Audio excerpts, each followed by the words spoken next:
નમસ્કાર. ચાલો આજે એક સફર પર જઈએ. પણ આ કોઈ સામાન્ય સફર નથી. આ સફર છે એક એવી દુનિયાની જે આપણને નરી આંખે દેખાતી પણ નથી. એક એવી દુનિયા જે આખે આખું જીવન ફક્ત એક જ કોષમાં સમાયેલું છે. હા, આજે આપણે આ સૂક્ષ્મ પણ શક્તિશાળી જીવોના રહસ્યોને જાણીશું. તો ચાલો ને એકદમ મૂળભૂત સવાલથી શરૂઆત કરીએ. જરા વિચારો, એવી તો કઈ વસ્તુ છે જે દરેક જીવંત પ્રાણીમાં હોય જ છે? એવું તો શું છે જેના વગર આપણે કહી જ ન શકીએ કે કોઈ વસ્તુ જીવંત છે?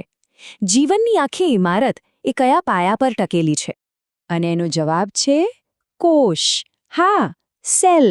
દરેક જીવંત વસ્તુ, પછી એ હાથી હોય કે બેક્ટેરિયા, એ કોષોથી જ બનેલી છે. એ જ જીવનનો રચનાત્મક અને ક્રિયાત્મક એકમ છે. એટલે કે જો કોઈ વસ્તુ જીવંત છે ને, તો એનો મતલબ એમાં ઓછામાં ઓછો એક કોષ તો છે જ. કોષ વગર કોઈનું સ્વતંત્ર અસ્તિત્વ શક્ય જ નથી. આને સમજવા માટે એક મસ્ત ઉદાહરણ છે. માની લો કે કોઈ સજીવ એક મોટી બિલ્ડિંગ છે. તો કોષ શું છે? એ બિલ્ડિંગની એક ઈંટ.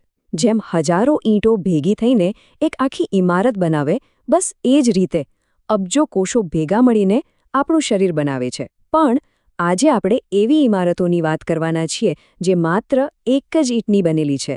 હા, ફક્ત એક કોષની.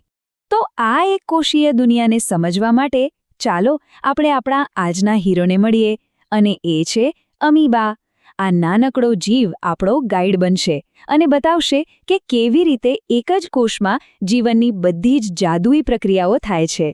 એક કોષીય હોવાનો સૌથી મોટો ફાયદો શું છે ખબર છે? આત્મનિર્ભરતા.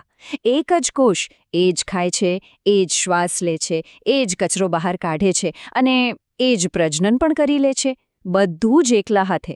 અમીબાને તો જ્યારે ચાલવું હોય ને, ત્યારે એ પોતાના શરીરનો આકાર બદલીને ખોટા પગ બનાવી લે છે. કમાલ છે ખરું ને? સારું, પણ હવે સવાલ એ થાય કે જેની પાસે મોજ નથી, પેટ જ નથી, એ બિચારું ખાતું કેવી રીતે હશે?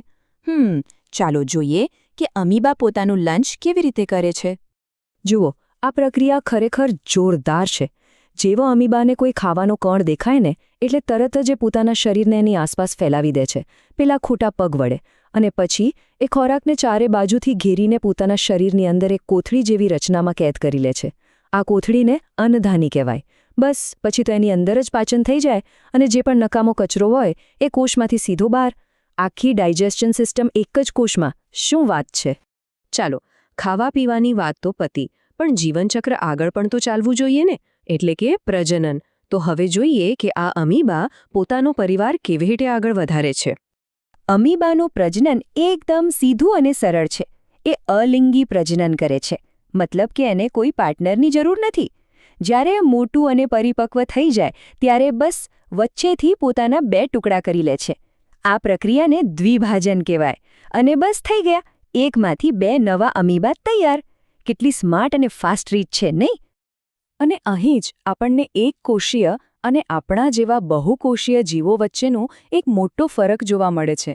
જો અમીબા કેટલી સરળતાથી એકમાંથી 2 થઈ જાય છે, જ્યારે આપણા જેવા જટિલ સજીવોમાં પ્રજનનની પ્રક્રિયા કેટલી બધી કોમ્પ્લિકેટેડ હોય છે. સામાન્ય રીતે એમાં નર અને માદા એમ 2 અલગ અલગ સજીવોની જરૂર પડે છે. પણ એવું ન વિચારતા કે આ એક કોષીય દુનિયામાં ખાલી અમીબા જ છે. અરે, આ તો એક આખું સામ્રાજ્ય છે, ખૂબ જ મોટું અને ભાતના જીવોથી ભરેલું.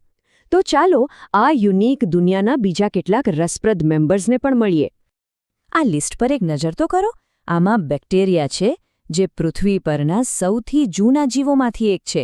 અને હા, એ જ બેક્ટેરિયા જે દહીં બનાવવામાં આપણી મદદ કરે છે. પછી છે યીસ્ટ, એ જે બ્રેડ અને કેકને એકદમ સોફ્ટ અને ફ્લફી બનાવે છે. અને આ જુઓ, પેરામિશિયમ, જે પાણીમાં તરવા માટે હજારો નાના નાના વાળનો ઉપયોગ કરે છે, જાણે કોઈ હોડી હલેસા મારતી હોય. જો કે બધા જ આવા ફાયદાકારક નથી હોતા. કેટલાક ખતરનાક પણ છે, જેમ કે લેશમેનિયા અને પ્લાઝ્મોડિયમ, જે કાલા આઝાર અને મેલેરિયા જેવા ગંભીર રોગો માટે જવાબદાર છે. અને આ બધામાં કોમન શું છે? આ બધા જ ફક્ત એક કોષના બનેલા છે. અને અંતે ચાલો એક વિચાર સાથે આ ચર્ચાને પૂરી કરીએ. આજે આપણે આપણી આસપાસ જે આટલું બધું જટિલ જીવન જોઈએ છીએ ને, એ બધાની શરૂઆત લગભગ 4 અબજ વર્ષ પહેલાં આવા જ સાવ સાદા એક કોષીય જીવોથી થઈ હતી.